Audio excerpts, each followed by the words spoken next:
Olá pessoal, começa agora mais um episódio do Administra Mais Podcast. Esse podcast que é feito por mim e pelo Felipe tem como objetivo ser a voz da gestão pública de Santa Catarina, falar um pouco sobre os bastidores da gestão pública, inovações, boas práticas. É para isso que a gente está aqui hoje, né, Felipe? É isso aí, Alan. Eu sou o Felipe Schmidt, um dos apresentadores do Administra Mais Podcast.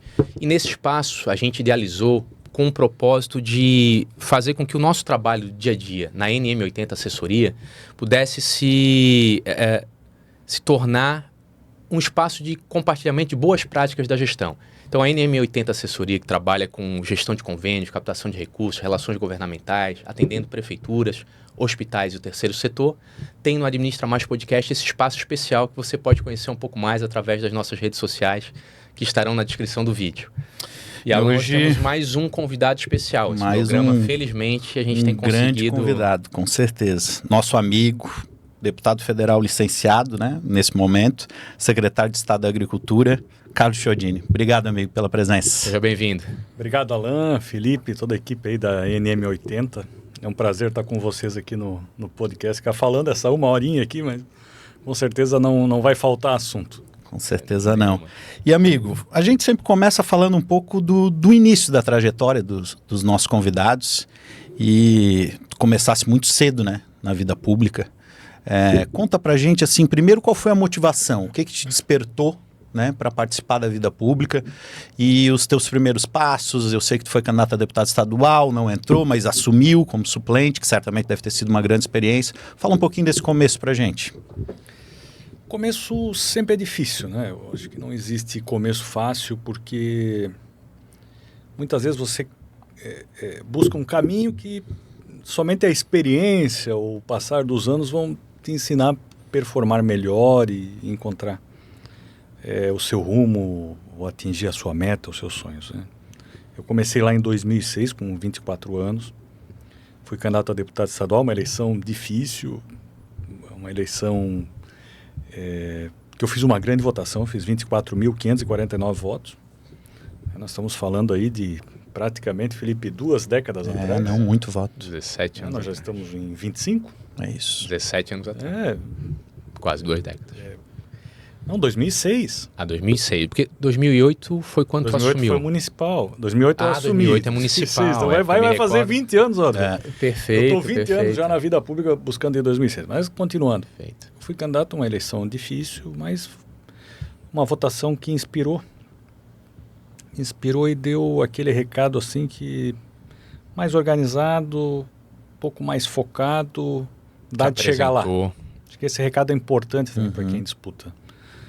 E cada eleição você vai pegando um molejo diferente, vai aprendendo. E a primeira vez que eu escutei o teu nome, que foi em 2006, estava lá no DCE da Univale, a minha tesoureira, que hoje é vereadora em Balneário Camboriú, a Jade. Ela disse, não, porque nós vamos trabalhar para o Chiodini, nosso time aqui, a Jade Martins. Um grande abraço para ela. E daí eu disse, meu Deus, mas onde é que vocês encontraram o Chiodini? Porque a gente tinha o hábito de conhecer as pessoas da região. Não, o Chiodini é de Jaraguá, porque é um cara muito forte na juventude do PMDB. E o que a gente mais fazia naquela oportunidade era lutar, defender aquela turma que era jovem como nós e que a gente queria poder apoiar tudo mais. Né? Então o tempo passou, aquela eleição, a votação não foi suficiente para chegar, deu aquele álibi que é possível, e daí eu passei a me dedicar integralmente a isso. Acho que os outros convidados que estiveram aqui, quem participou de vida pública, são momentos da sua vida. Eu até então, desde então, eu tenho me dedicado integralmente a isso. Sim. Hoje eu saí de casa às 7h30 da manhã, comecei a atender pessoas. Nós já estamos aqui gravando, fazendo o podcast final da tarde. Tem mais 2 compromissos até a noite. Amanhã tem de volta. Essa semana eu vou para Brasília. E assim foi. Assim foi que, ainda naquele mandato 2006-2008, eu tive a oportunidade de assumir como suplente. Naquela época era uma coligação proporcional. Era o MDB com o PFL ainda. E por isso que a legenda era muito alta, até se elegeu deputados com menos votos em outras legendas. A legenda era alta e era alta o nível de concorrência e de qualidade das nominatas, né? Então, mas também muitos viraram prefeitos, conselheiro do Tribunal de Contas, até desembargador. Então acabou andando a fila.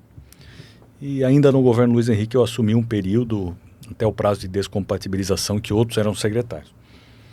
E usei aquele momento todo já para pavimentar 2010. que logo bateu na porta. Nessa brincadeira que nós estamos relembrando o passado, foram 20 anos.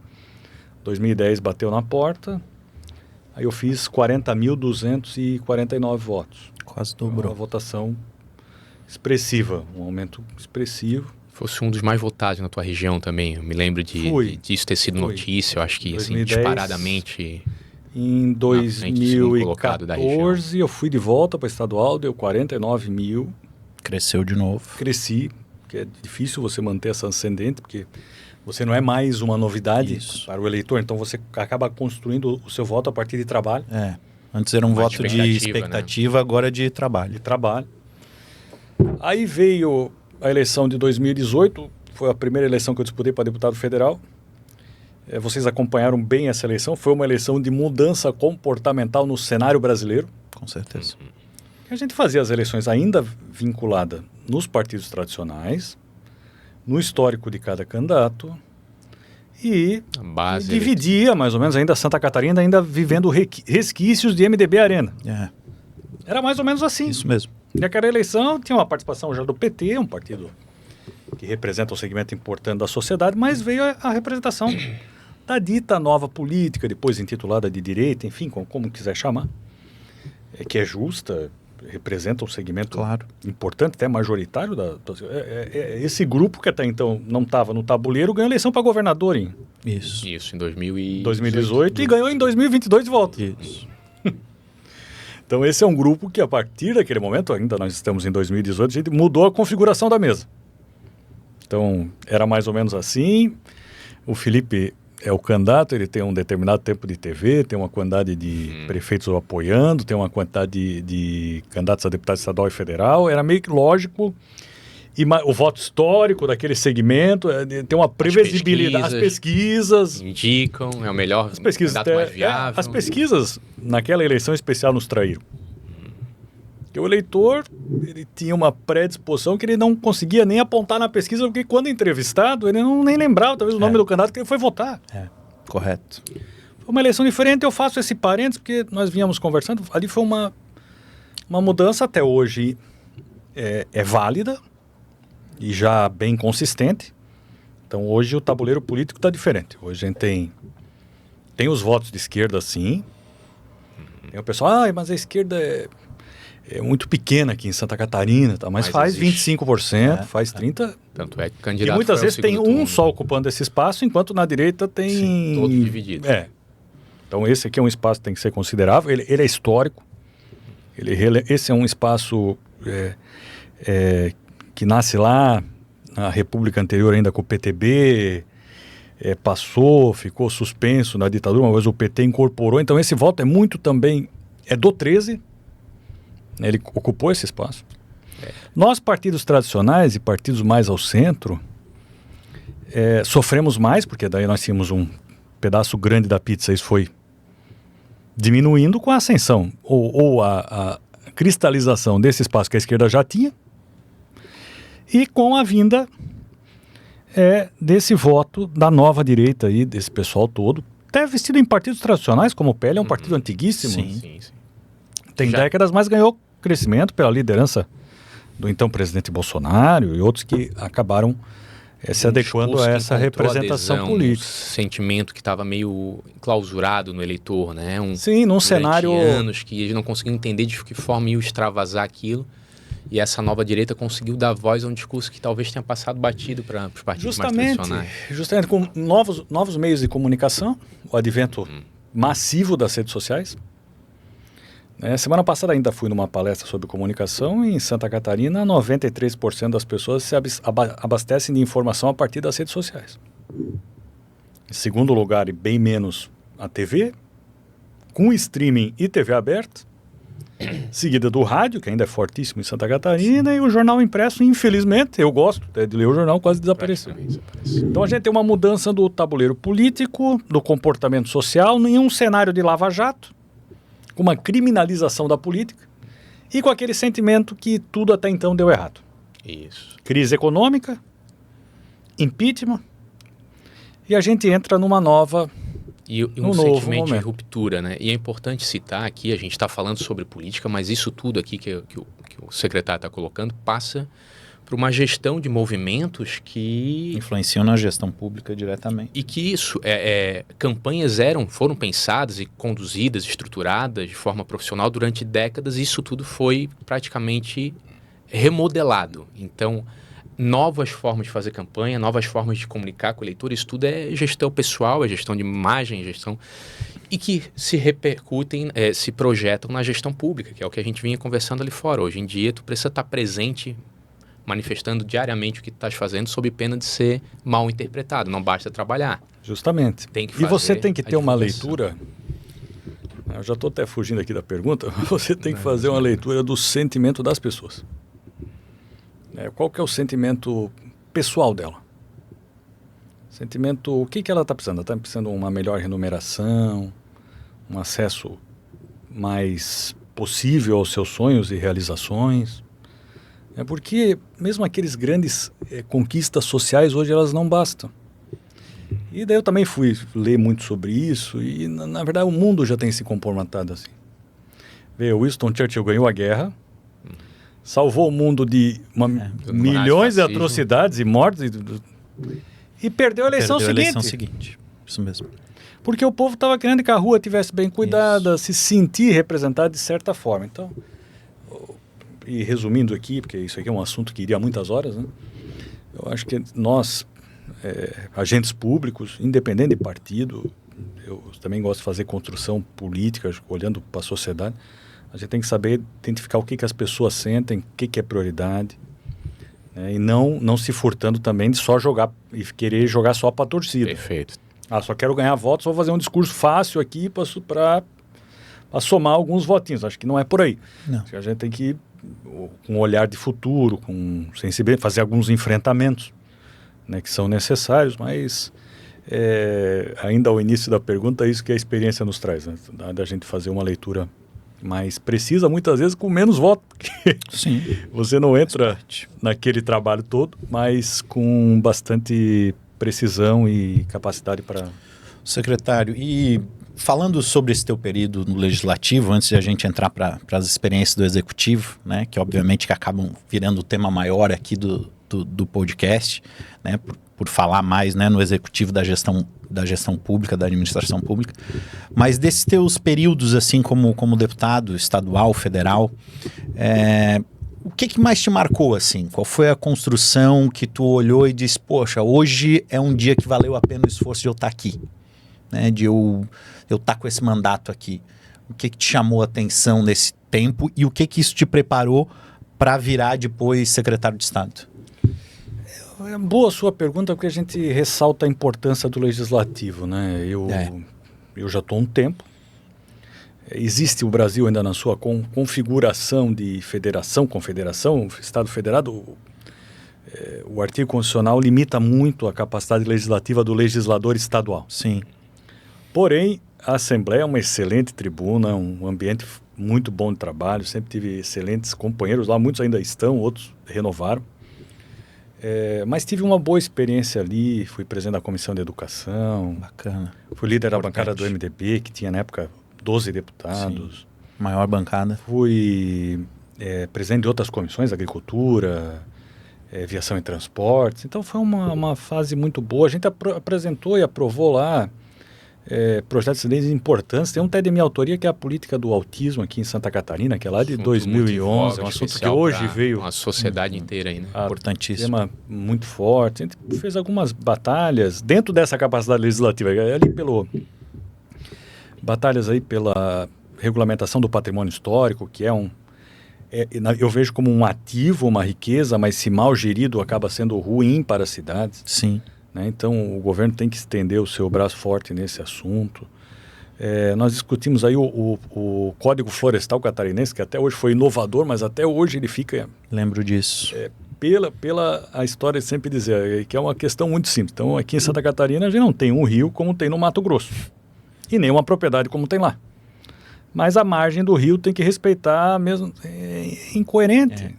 Nós temos uma peculiaridade própria de pequenas propriedades, de pequenos ribeirões, riachos, né, que estabelece. Então, Santa Catarina inovou travando essa discussão que houve posteriormente, agora faz 2 anos, houve avanços aí no Congresso Nacional. Chegando em Brasília, você tem uma capacidade legislativa maior. Então vamos lá, direito penal, legisla lá. Tributário, a relação entre os entes, eleitoral, tudo legisla lá. Lá sempre tem temas importantes para serem votados. Eu tive fiquei 6 anos ininterruptos lá.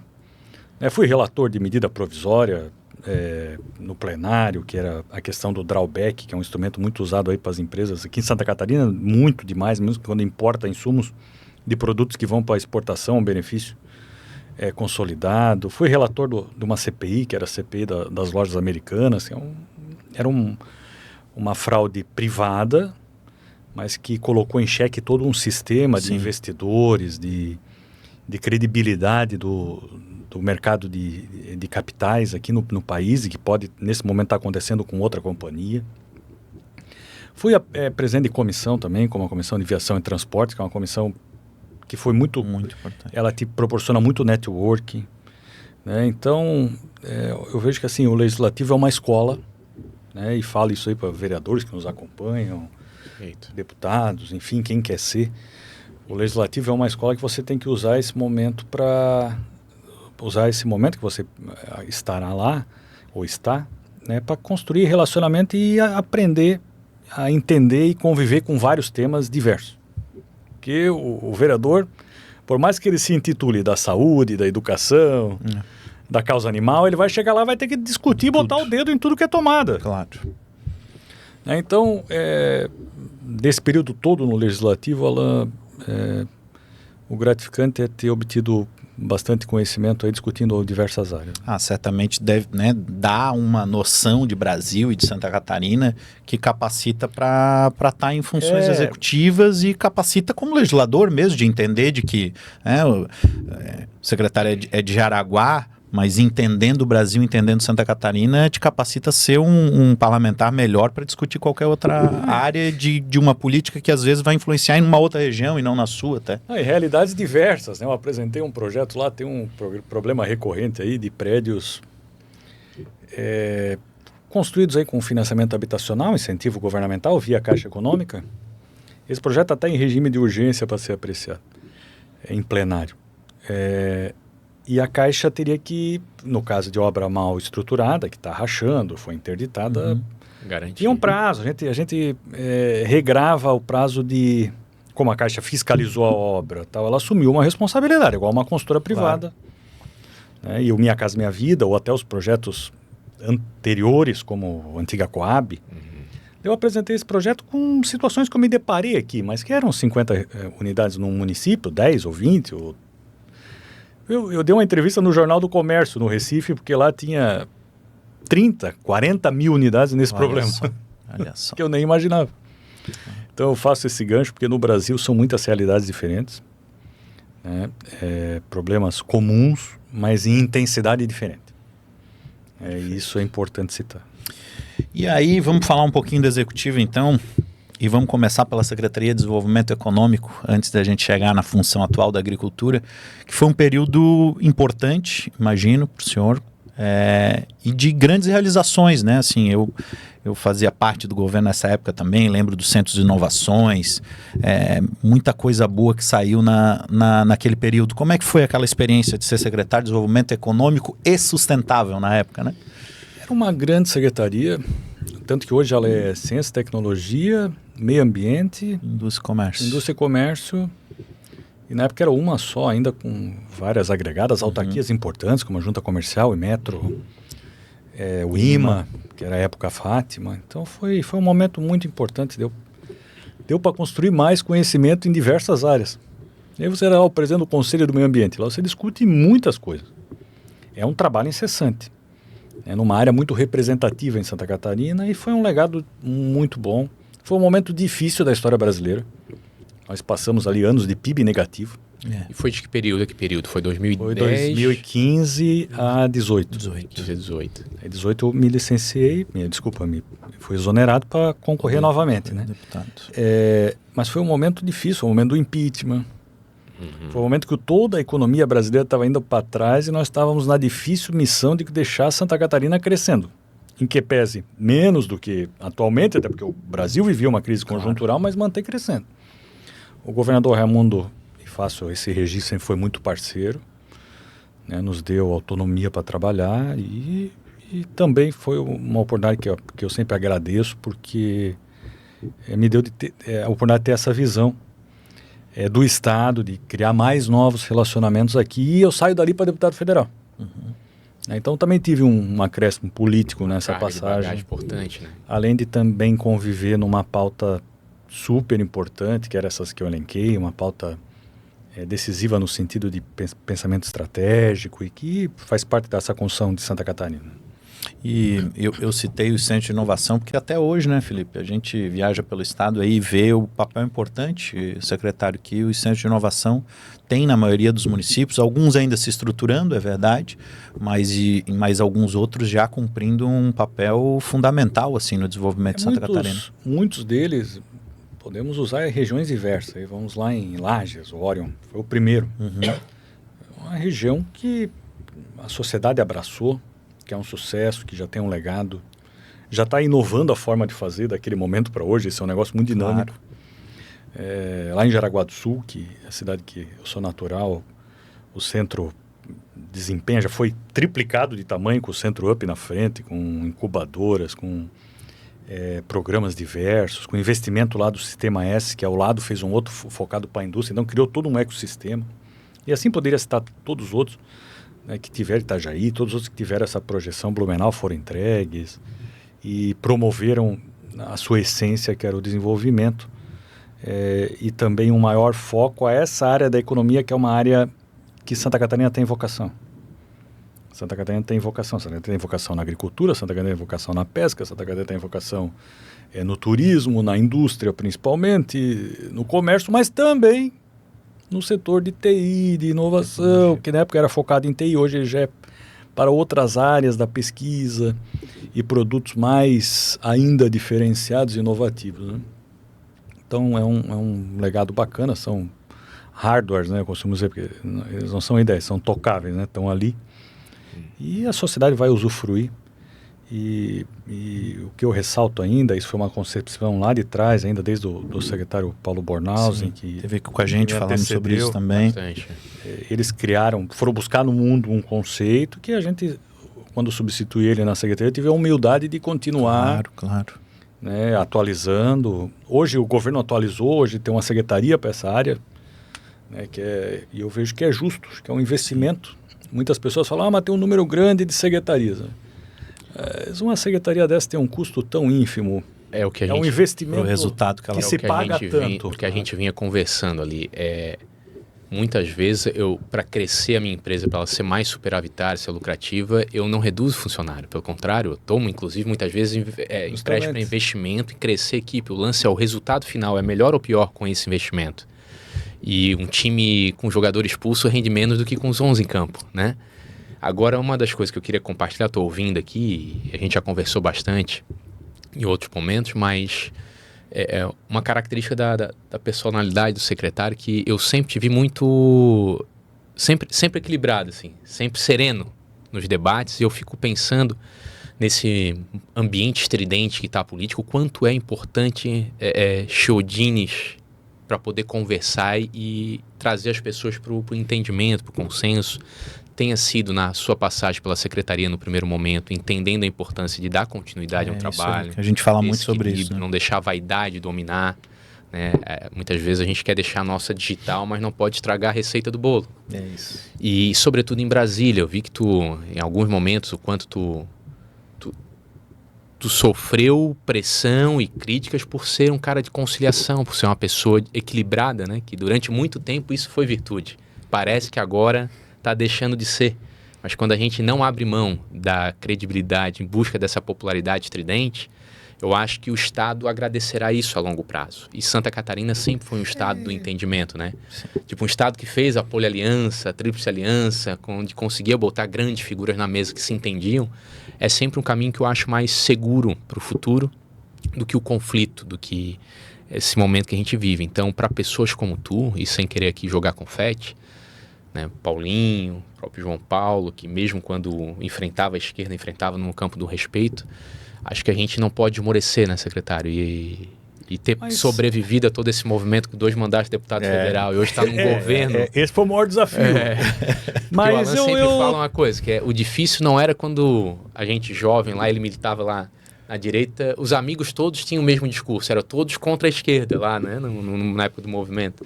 Mas agora nossos amigos têm opiniões diferentes sobre que caminho seguir dentro da direita, né? Mas enfim, desculpa ter... Não, mas eu tenho a convicção que são ciclos históricos, né? São ciclos históricos que demandam de um tipo de liderança. O povo, por meio da democracia, escolheu aquele caminho. Claro. Acho que é uma evolução, né, mas que vai levar a outras conclusões que, na verdade, já tem trazido. A gente olhar o resultado das eleições municipais, a gente já vê uma predominância do centro na soma de partidos.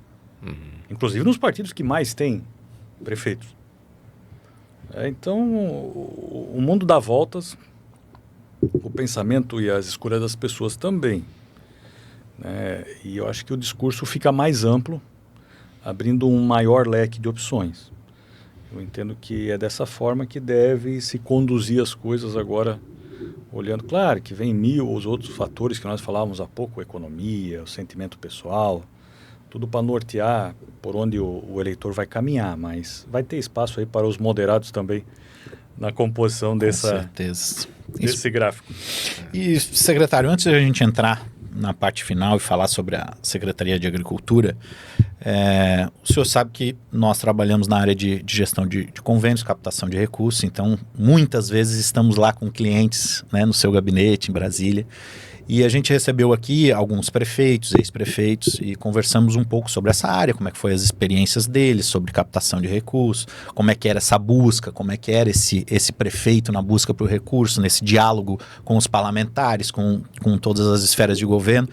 E um mês atrás, aí, cerca de um mês atrás, o senhor nos deu a oportunidade de estar participando de um evento nosso, falando um pouco sobre o outro lado, e era isso que eu queria falar contigo também, sobre como é o deputado Carlos Chiodini lá chegando para receber esses prefeitos em busca de recursos, e a gente sabe que é difícil, né? Certamente o senhor tem empatia, não está lá à toa, sabe tanto que é difícil para o prefeito passar lá o chapéu, ir lá convencer, e a gente fala muito para os nossos clientes, e aqui no podcast, da importância de ter um bom projeto, de gastar sola de sapato, né? Do poder do convencimento, de mostrar algo concreto para o parlamentar.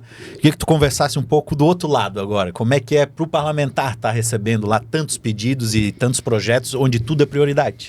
Não, o parlamentar ele tem um limite, né? Tanto no parlamento quanto no executivo. Uma das funções dele é receber todo mundo, ouvir. Muitas vezes eu acabei destinando um recurso para uma pessoa que talvez eu não ia nem ouvir. Mas ela veio com uma história tão marcante ou importante, aquela contribuição, que não é a régua de valor, o numeral que você vai destinar, mas a importância do projeto. Acho que vocês aí desenvolvem um belo trabalho no sentido de auxiliar os prefeitos, porque são várias coisas. Muita gente olha, os prefeitos, os vereadores vão para Brasília só atrás dos deputados. Não. Em Brasília você trabalha em várias frentes. Correto. Agora nós estamos aí na safra das emendas individuais e de bancada, que esse ano atrasou o orçamento, estão sendo colocados agora, mas geralmente é para ser lá em janeiro, fevereiro. Então estão colocando as emendas. Então ali é lógico que o parlamentar, independente do partido que ele seja, ele vai colocar emendas em prefeituras e entidades do seu estado. Claro. Então ele está fazendo dentro das prioridades que ele elegeu, da área de atuação, cada um atua mais na agricultura, outro na saúde, outro na educação, ele vai fazer um mix dentro das regras também impostas lá para dividir, e o prefeito tem que fazer esse trabalho, sabe? É um trabalho, eu considero também um investimento. Muito. Ele tem que ir pelo menos 2 vezes por ano para Brasília. Ele também não pode chegar lá e ficar batendo cabeça. Ele tem que chegar lá com o receptivo que ajude ele a fazer um roteiro produtivo. E ele tem que ter outra figura que é internamente dentro da prefeitura, uma ou mais pessoas, nós falávamos de pessoas há pouco, que saibam lidar com esses programas. Eu já vi agora, aí, recentemente, municípios que receberam valores significativos porque tinham uma gestão de convênios.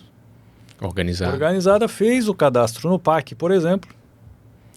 cumpriu lá a pontuação necessária para ser contemplado. E muitas vezes, claro, que sempre vai ter um político que é o padrinho que vai estourar o foguete e cortar a fita. Mas muitas vezes foi o próprio técnico do governo lá, o planejamento que levou a isso, né? Então, eu vejo que é uma linha muito tênue.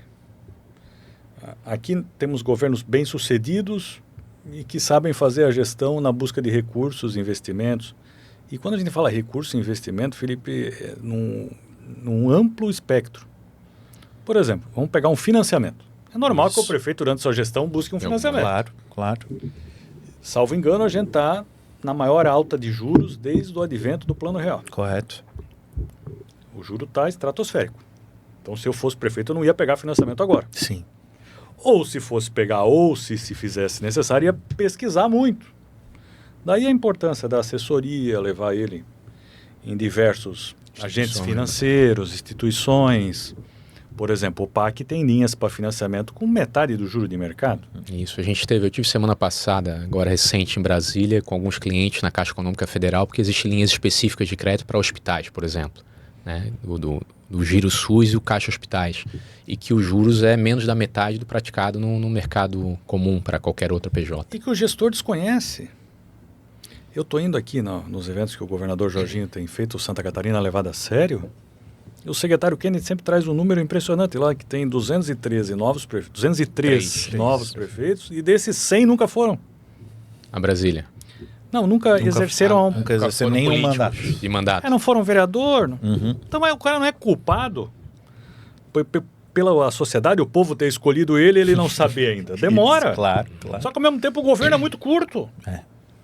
Nós já estamos em maio, né, do primeiro ano, então já está indo 1/8 do governo, logo mais, já foi executado. Perfeito. Então, tem que ser ágil. E sempre vai ter a pessoa que está entrando pela primeira vez. Ela tem que se procurar se cercar de pessoas que tenham o conhecimento necessário para fazer um governo mais assertivo. Os prefeitos ainda vivem o momento aí que está de lua de mel, né, Alan? Eu sempre costumo dizer... eu acho que a sociedade mesmo, o povo... Deixa uns 6 meses assim. Isso. Vamos ver como é que ele vai. É isso aí. Se ajustar a narrativa um pouquinho, ganha mais 6 meses, botando a culpa no antecessor, se puder, né? Se for adversário, né? Era muito clichê aquele discurso assim, não, porque a culpa é do anterior. O anterior tá Quebrou. Tudo errado, quebrou, tá devendo. Né? O povo não cai mais nessa. Né? Senão o povo deixava o cara para ficar tudo errado. Ele quer alguém que mostre alguma solução. Tá tudo errado, tá. Então faz um registro um dia.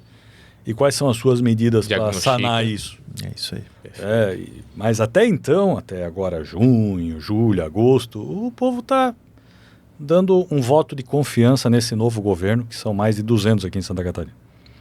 A partir de então começa uma cobrança da sociedade. Porque faltou médico no posto de saúde. E o que o prefeito é, no final das contas, tudo? Ele é um animador do processo. Correto. Ele é o cara que está lá animando o profissional da saúde, o médico, a enfermeira, ou animando o grupo todo que compõe aí a secretariado da escola, a secretaria de obras. Ele tem a sensibilidade de fazer escolha, porque ele só pode ou compra isso, ou compra isso, ou compra isso. Ele vai ter que fazer qualquer escolha do momento. Então é uma missão. Né? E é nosso dever, né? Lá em Brasília, ou aqui onde a gente vai atender bem essas pessoas. Né? E secretário, assim, vendendo um pouco o nosso peixe, mas sobretudo compartilhando um drama que a gente viveu também quando tivemos no mandato em Brasília com o deputado federal João Paulo. O sentimento de vocês quando destinam uma emenda para o município e eles acabam não conseguindo transformar isso em obra porque se perderam na burocracia, qual é? É muito ruim, né? É frustrante, porque tem um sentimento muitas vezes de injustiça, porque você lembra daquele outro que ficou sem.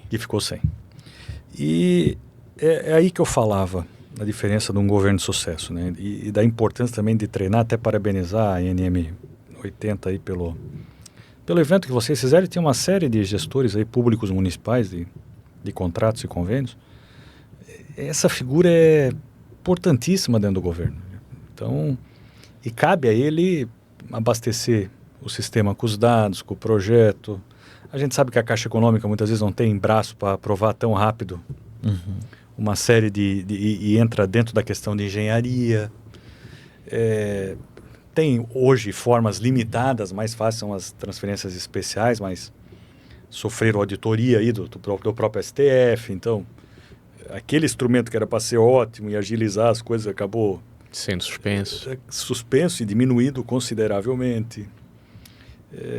Então é muito importante, eu vejo que o prefeito tem que investir nesse setor. E a gente sempre busca ele mesmo ter conhecimento básico dos passos, porque... E a gente nota a diferença. E a gente recebeu um aqui, né? A gente recebeu um aqui. O único participa muito, que é o prefeito Arão lá de Ascurra, que ele tá no nosso grupo de trabalho, é um dos poucos prefeitos assim que tá no grupo mesmo de WhatsApp de trabalho e é impressionante. Ele olha o sistema todo dia. Por isso está reeleito. É isso. E hoje, por exemplo, a gente tava no grupo vindo para cá, tava ele dizendo, a prestação de contas foi aprovada. E eu disse, mas essa informação eu tinha vocês. Mas assim, porque ele acompanha diariamente, assim. Então, voltando à questão que eu estava dizendo de vender o nosso peixe, é porque é tão doído quando tu vê que vocês, deputados federais, deputados estaduais, no caso de deputados federais, perdem a emenda e não pode reivindicar para mais ninguém porque não tem tempo e o dinheiro voltou para o orçamento da União. Infelizmente é comum. Muito. Comum. Todo ano tem.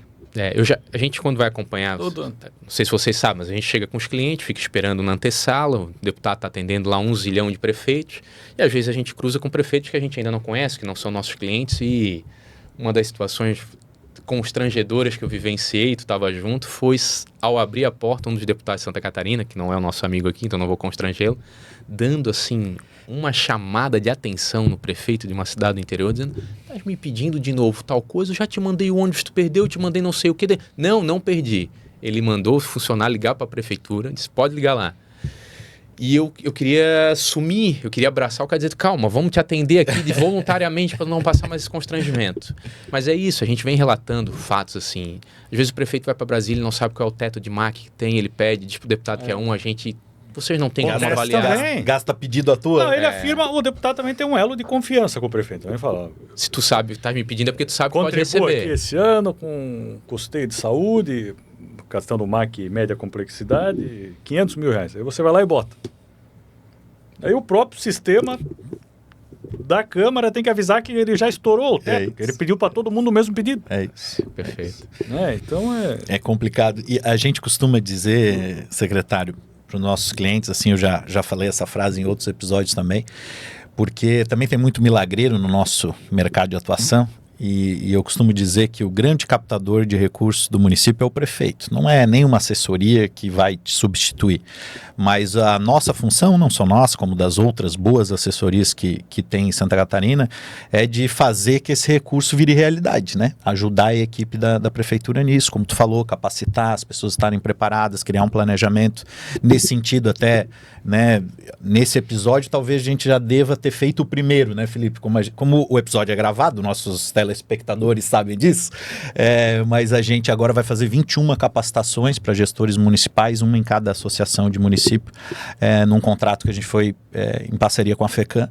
Então vai ser uma oportunidade de estar aí no estado inteiro fazendo essa capacitação, passando conhecimento, tentando contribuir com todos os municípios nesse sentido também, que é uma ação legal, acho que a FECAM teve, independente de ser a gente ou não, mas é uma ação bacana. Vamos entrar então na Secretaria de Agricultura. Vamos lá. Porque o agro é pop, o agro é tech, o agro é tudo. É isso aí. Faz pouco tempo que assumisses essa importante pasta para Santa Catarina, né, que é um estado que tem uma agricultura fortíssima, né, perante a sua economia. Conta pra gente como é que está esse primeiro período, primeiros meses, e quais as expectativas aí para frente. Se me permitir só até poder contar pra gente como é que foi essa ida para a secretaria, como é que chegou o convite, qual foi a decisão tomada nesse momento. Hoje faz 2 meses, 60 dias certinho, dia 5 de março, nós estamos gravando aqui no dia 5 de maio. O governador Jorginho já vinha fazendo alguns convites para mim e para o partido. Eu também sou presidente do partido, estou presidente do partido aqui em Santa Catarina nesse momento, então acabei conduzindo com os deputados estaduais essas conversas. Em determinado momento ele me convidou, pode ser essa secretaria. Era uma outra secretaria que eu não tinha muita afinidade. E depois ele insistiu, eu estava até viajando, tinha pego era em janeiro, tinha pego uns dias de férias com a família, eu estava viajando e ele insistiu para que eu viesse e para que o partido entrasse de forma mais robusta no governo, participando também da Secretaria do Meio Ambiente e Economia Verde, da Fundação de Esportes. Já tinha o deputado Jair na Secretaria de Infraestrutura e da Agricultura, ou seja, são 4 pautas relevantes. Sim. Aí nós acabamos entendendo que esse era o caminho e ele me convidou e eu aceitei o desafio. A gente fica 6 anos em Brasília também e é completamente compreensível. No meio daquele macroclima político que a gente vive e acabava de falar, toda semana tem que ir para lá de avião e voltar. Não reclamo, gosto, mas fica 6 anos fazendo isso direto. Cansativo. Quantas vezes que eu fui lá, voltei dia 30 de dezembro, já teve anos aí. Acumulando aqui no momento como eu estou, no momento pré-eleitoral, a presença do MDB em Santa Catarina, que é um partido grande, é um partido nervoso, é um partido que tem uma série de responsabilidades e eventos, eu decidi aceitar o convite e ter a oportunidade de servir novamente Santa Catarina numa área diferente, confesso, uma área extremamente importante, né, dado o seu volume aí de representação para o PIB, o governador confiou aí na nossa liderança, eu tenho procurado dar o melhor de mim. Confesso também que dobrou o meu trabalho. Eu achei que ia ficar um pouco mais leve pelo fato de estar aqui em Florianópolis, mas aqui em Florianópolis é um dos lugares onde a gente não fica muito. Essa é uma área que tem muita força no interior do estado, Sim. Tem muitos eventos. Nós somos demandados, tem o sistema cooperativo, né, as federações altamente representativas e organizadas.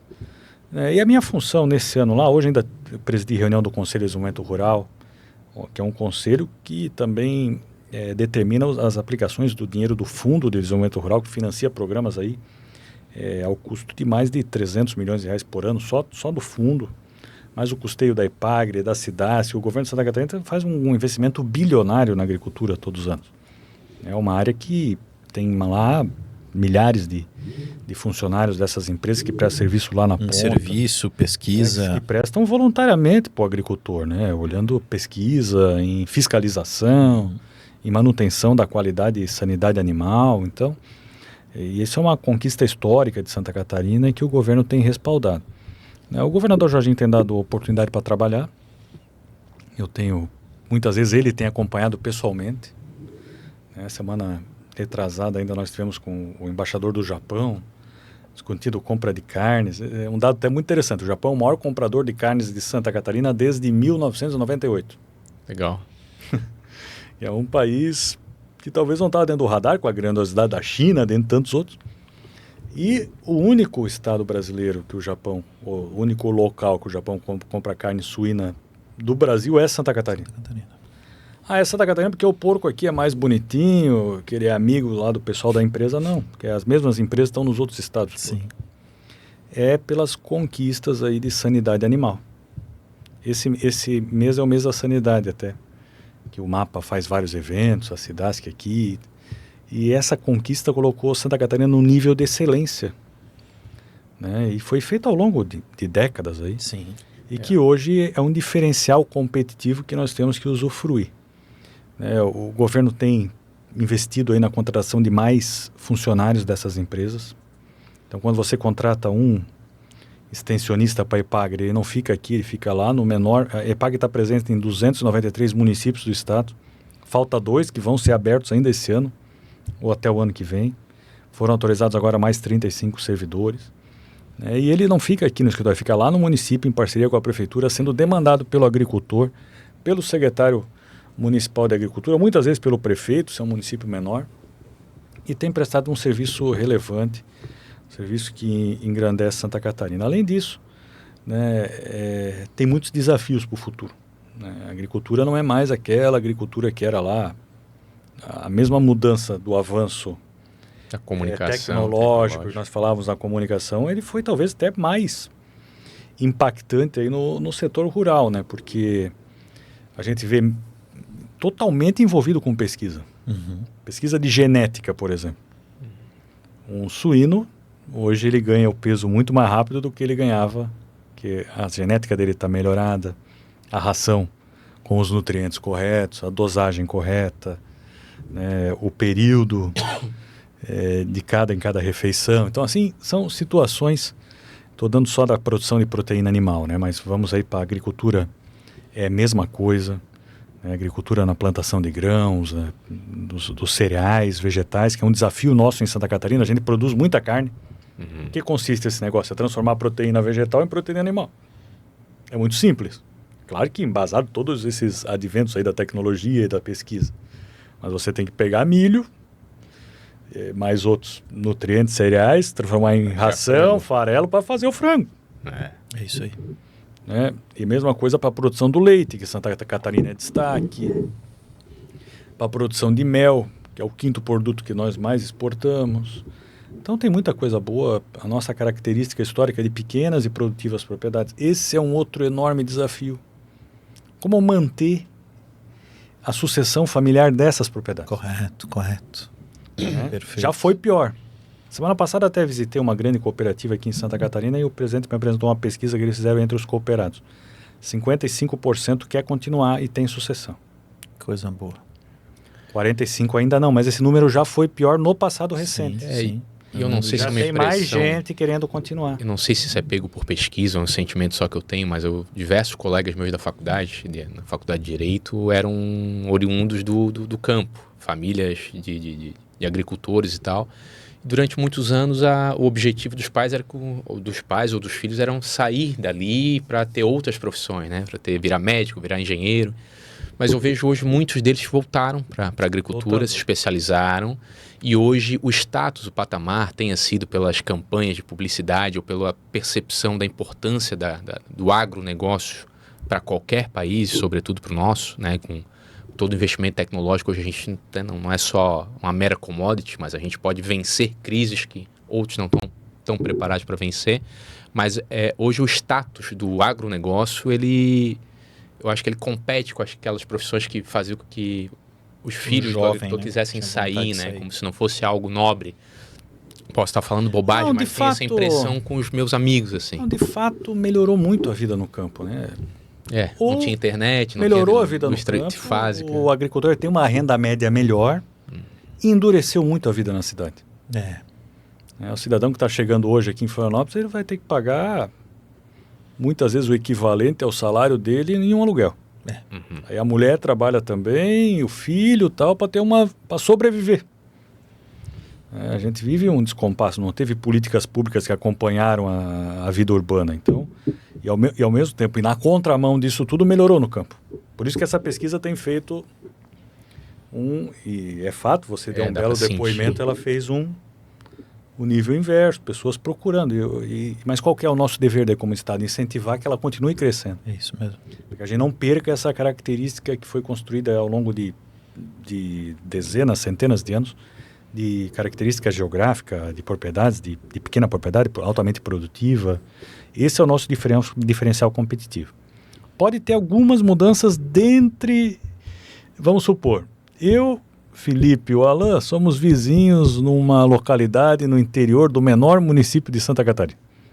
Então eu tenho um aviário lá com X frangos, você também e o Alain também. Mas é mais fácil a gente juntar os 3 em um novo, que cada dia um de nós trabalha, com o dobro de produção do que a gente tem os 3 somados. Então vai ter algumas evoluções baseadas que são promovidas muitas vezes pelas empresas integradoras, pelas cooperativas, nesse sentido. De criar pequenas pessoas, mantendo na mesma cidade ou local, melhorando o processo. Perfeito. E esse vai ser um dos caminhos, são mudanças dessas que daí nós temos que promover. E uma outra grande, daí falando já um pouquinho de infraestrutura, que o governador está sensibilizado disso, mas é um assunto muito caro, não só em importância como financeiramente, que é necessário levar, nós estamos falando aqui de agroindústria, de proteína animal, é necessário levar milho, cereais para o oeste catarinense. Muita gente está falando assim, tem que fazer a ferrovia para trazer o container de lá para cá. Não, isso não precisa. Nós temos que ter a ferrovia para levar o milho dos estados produtores, porque nós consumimos mais do que produzimos aqui. E esse milho tem que chegar mais barato, porque ele está vindo de caminhão. do Mato Grosso do Sul, do Paraná, do Paraguai, do Mercosul, enfim. Ele tem que vir com um custo que mantenha a nossa produção competitiva. Então, essa é uma das grandes pautas, a gente tem discutido isso em governo, o secretário Beto Martins tem conduzido lá na Secretaria de Portos, Aeroportos e Ferrovias, mas nós temos acompanhado aí pela importância e total interesse que ele faz para o agro catarinense. É impressionante, assim, né? Talvez quem é de grandes centros, né, de Santa Catarina, grandes cidades, não tenha noção do tamanho, né, da participação do governo do estado, através da Secretaria de Agricultura, da EPAGRE, da SIDASC, lá no pequeno e no médio agricultor catarinense, né? A importância que tem isso. Eu sei de casa, assim, minha irmã presta trabalho, inclusive, para a EPAGRE nesse sentido, né, contratada assim pela empresa dela, e é isso, vai lá dentro da propriedade da pessoa, ajudar ela a desenvolver o seu produto, o seu agronegócio. Então, realmente, assim, é um mundo à parte. Quem é de pequeno município, que é a grande maior parte de Santa Catarina, sente mais, mas as pessoas nos grandes centros, às vezes, não têm noção do tamanho da importância disso. Né? E é uma secretaria de onde já saíram governadores. Né? Isso mesmo. Wilson Kleinobing foi secretário de Estado da Agricultura, nós tivemos o João Rodrigues também, antes de ser deputado federal, foi um dos mais votados naquela eleição. Grandes nomes já passaram por ali, né? Um espaço muito importante politicamente para Santa Catarina. Pela representação que tem na base do interior do estado e para a economia de modo geral, sem dúvida nenhuma. E tenho certeza que na mão do nosso amigo também teremos excelentes resultados para chegando na parte final. Muito bom. Chegando na parte final aqui, secretário, e a gente sempre termina com uma última pergunta, que é uma dica e que tradicionalmente é o meu sócio Felipe que faz, então eu não vou furar a fila, vou deixar ele fazer. Tá certo. Não, secretário, como esse espaço tem sido visto por estudantes de administração pública, de gestão pública, muitos prefeitos de primeiro mandato, colegas nossos, a gente faz questão de enviar para cada um que a gente pode. A gente pergunta qual conselho o secretário, o deputado, poderia dar aos novos gestores. Que conselho, que dica poderia dar para quem está iniciando seus mandatos, para que possam ter bons resultados ao final de 4 anos? Eu acho que a administração pública não tem uma receita muito clara. Eu acho que a administração toda, mesmo na vida privada, mas alguns predicados o gestor tem que levar consigo. Primeiro, motivação, e essa motivação sirva de exemplo para a sua equipe. A gente sente isso no decorrer do mandato dos prefeitos, geralmente, principalmente quando é reeleito. A gente vê um prefeito no primeiro ano e outro no 8º. Então, e esse a gente vê no resultado da gestão. Às vezes ele não fez sucessor, chegou mais cansado no final, porque não tinha mais aquela motivação de liderança. Então, motivação, liderança, dar exemplo. Eu falava antes, ser o protagonista, o animador do processo, entusiasta, que é o primeiro predicado para o gestor público, o prefeito. Prefeito ou quem exerce cargo de liderança, nos municípios maiores, os secretários. Cargos de confiança. Eles vão ver lá. O Alan é o secretário de tal pasta, mas ele é o primeiro a chegar, o último a sair, está focado. Se ele chegar lá, não transmitir, Felipe, vamos fazer, isso desmotiva o grupo todo. Acho que você tem que transmitir essa motivação. O seu Egon João da Silva da Veg dizia que era 1% inspiração e 99% transpiração. Perfeito. Porque tem muita gente que quer inspirar muito e trabalhar pouco. E não tem resultado. Aí não funciona. Então acho que essa é uma dica importante. No mais, ter sensibilidade, né? Sensibilidade para ouvir as pessoas e fazer as escolhas certas. Às vezes é duro. Muitas vezes nós, gestores públicos, o prefeito sofre mais com isso. Aqui tem um bairro menor que quer um posto de saúde. E que ele foi o mais votado aqui nesse bairro. E que o Felipe mora naquele bairro e vai todo dia no gabinete dele. Prefeito, posto de saúde. Amanhã, semana que vem, está de volta lá. Prefeito, posto de saúde. Mas tem esse bairro que é maior aqui, inclusive a Garrafa também é maior. E mora o dobro de gente desse aqui. Mas que lá mora algumas pessoas que não exercem essa liderança de cobrança. E o prefeito, muitas vezes vai lá e toma a decisão pelo então grupo. Então eu acho importante e não é tão difícil hoje em dia com a tecnologia que tem. O SUS, por exemplo, ele tem quantas pessoas são atendidas em cada unidade de saúde, quantos cartões SUS tem em cada bairro, sistemas de georreferenciamento e tudo mais. Você procurar eleger as prioridades corretas, não aquela que o teu grupo, a tua satisfação política, aquilo pode comprometer um governo, principalmente dos pequenos municípios, porque o pequeno município não tem dinheiro para fazer tanta coisa. Claro. Aí a importância da escolha é até maior. Então ele tem que procurar... Não tem espaço para o erro, né? Acho que essa é uma coisa muito boa, até vocês poderiam agregar a plataforma aí, dar dados para ele, ó, é importante isso aqui, educação, nessas áreas estruturantes. E são áreas que volta e meia, sempre tem programas abertos e há investimento público, né? Aí, claro que as outras estruturantes, o tempo se encarrega de fazer, a importância que você falava há pouco de ter projetos bem feitos, né? Esse é um dos diferenciais lá na escolha, que não é nem humano, é totalmente eletrônica, que vocês cadastraram lá para os prefeitos no PAC. Sim. Lá tem esse ano, lá tem o programa lá para drenagem. O município que tem o projeto executivo, ele já está 1 degrau ou 2 na frente do que não tem. É isso. Perfeito. Né? Então, e também encontrar, por último, eu já estou dando sugestão demais, ser coaching de prefeito. Nada, mas é para isso que o pessoal nos último, ouve 1 hora para ouvir essa parte aqui. É verdade. Então, por último, e daí essa é uma percepção minha como eleitor, que também divide os governos que deram certo e os que não dão. O governo tem um tempo das coisas acontecerem. Não adianta chegar hoje lá já querer fazer todas as obras que você botou no plano de governo, que não vai fazer nenhuma. Bem feita não, né? Não. E nem consegue, né? Agora tem que botar a casa em ordem. Motivar a equipe, aquilo que nós falávamos. Muitas vezes o melhor atendimento lá no posto de saúde, o sorriso, a diretora que recebe o filho na escola vale mais do que uma ponte de 20 milhões de reais. Cuidar bem primeiro do que você já tem.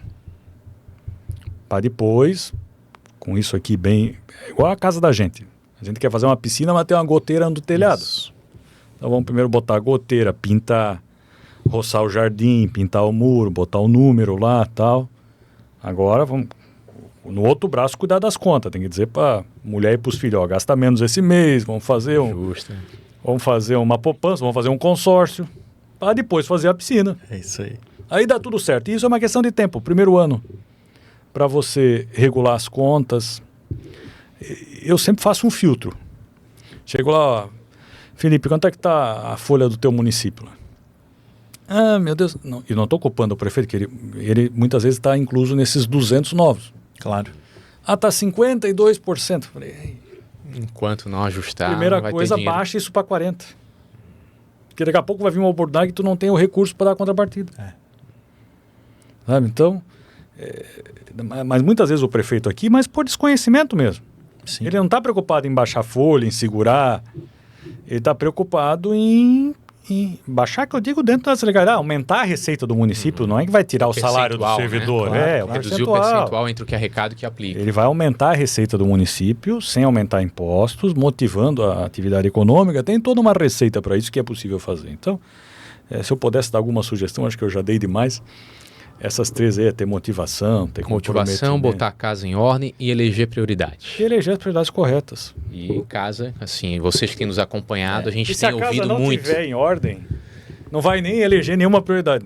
E nem ser reeleito. Nem ser reeleito. E assim, eleger prioridade e atender o grupo de pressão, citando mais um exemplo da época dos colegas lá da faculdade, eu me recordo de um colega que fazia faculdade comigo, e assim, cara, a gente olhava para ele, era rico, assim, né? Sempre com a melhor roupa e tal, e não sei nem se era a melhor roupa, mas era mais cara, né? Nem sempre a melhor roupa é a mais bonita, né? Mas uma certa vez eu precisei fazer um trabalho, fiquei na casa dele, a casa dele, ele entrava e eu saía, assim, era minúscula a casa, mas ele infernizou a vida do pai e tinha, do lado de fora da casa, um Golf GLS 0 km. Disse, cara, não tem cabimento, fulano. Tá andando de carro e botando 5 pila de gasolina no Golf, porque vocês não têm esse padrão, por que isso, cara? Porque não sei o que e tal. Então, assim, a inversão das prioridades, isso é aquela história, o sacrifício de hoje te dá tranquilidade no futuro, né? Então, acho que uma excelente dica. Boas dicas. E casam, né? Casam com essa sequência de bate-papos que a gente está fazendo aqui.